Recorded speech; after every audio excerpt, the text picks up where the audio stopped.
सनातन धर्म ज्ञान गंगा चैनल में आप सभी का स्वागत है। मेरे प्यारे कृष्ण भक्तों, आप सभी को जय श्री कृष्णा। श्री भगवान आप सभी का जीवन आनंदमय, मंगलमय, भक्तिमय तथा धर्म पथ पर अग्रसर करें, ऐसी मेरी श्री भगवान जी से प्रार्थना है। मेरे प्यारे कृष्ण भक्तों, सनातन धर्म ज्ञान गंगा चैनल में आज हम श्रीमद् भगवद गीता के अध्याय 4 के श्लोक 12 को सरल रूप में समझने का प्रयास करते हैं। जय श्री कृष्णा। मेरे प्यारे कृष्ण भक्तों, अध्याय 4 के श्लोक 12 में भगवान श्री कृष्ण जी अर्जुन के माध्यम से हम मनुष्यों को यह रहस्य बता रहे हैं कि हे अर्जुन, इस मनुष्य लोक में कर्मों के फल को चाहने वाले लोग देवताओं का पूजन किया करते हैं, क्योंकि उनको कर्मों से उत्पन्न होने वाली सिद्धि शीघ्र मिल जाती है। मेरे प्यारे कृष्ण भक्तों, भगवान श्री कृष्ण जी यहाँ सकाम भक्तों के विषय में वर्णन कर रहे हैं।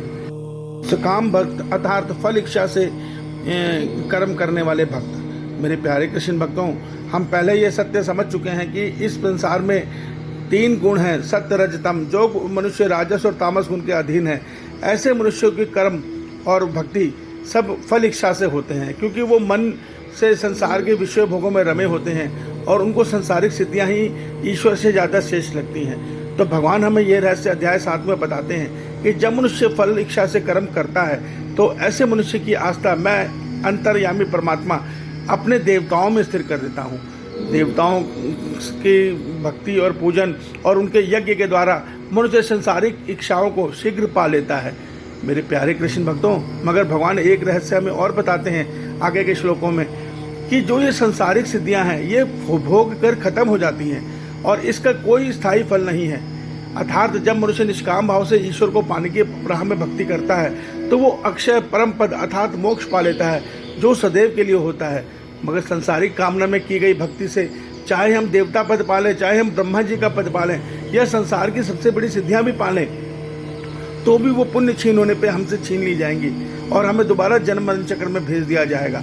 तो भगवान हमें यही सत्य बता रहे हैं कि जो संसार की कामना के मनुष्य हैं, संसारिक कामना में मनुष्य जीते हैं, ऐसे मनुष्य सदैव जन्म मरण चक्र में भटकते हुए हर जन्म में फल इच्छा से कर्म करते हैं। अब उन फलों की इच्छा कर्म से इस फल की सिद्धि भी पा लेते हैं, मगर भोग कर ऐसी सिद्धियों के सुख को खत्म कर देते हैं। मगर क्योंकि सुख के साथ दुख भी है, तो ऐसा मनुष्य का जीवन सुख दुख रूप में चलता हुआ सदैव जन्म मरण चक्र में भटकता है।